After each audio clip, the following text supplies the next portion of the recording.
Sosok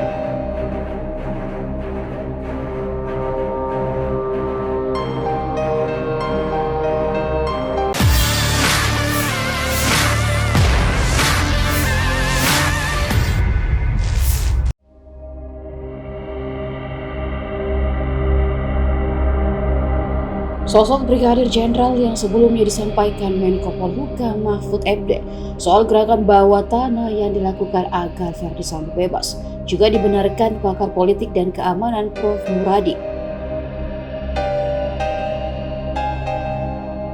Bahkan Prof. Muradi terang-terangan lebih spesifik lagi membongkar sosok Jenderal Bintang 1 tersebut.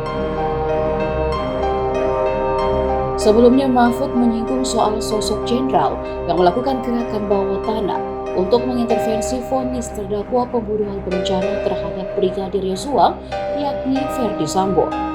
Sosok jenderal itu disebut Mahfud adalah pejabat tinggi pertahanan dan keamanan. Prof. Muradi pun mengidentifikasi sosok Brigjen yang pernah disebut Mahfud MD tersebut.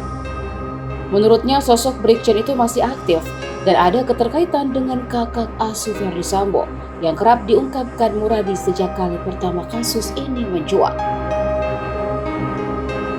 Terlepas dari itu, Muradi ingin menekankan bahwa gerakan bawah tanah ini bisa jadi dilakukan oleh loyalis atau pihak yang berhutang budi dengan Ferdy Sambo. Terkait dengan loyalis ini, Muradi mengaku sudah mengingatkan di awal September 2022 sebelum perkara ini dinyatakan lengkap atau P21. Bahkan pihak-pihak ini akan terus-menerus hingga hari ini untuk membela Ferdy Sambo.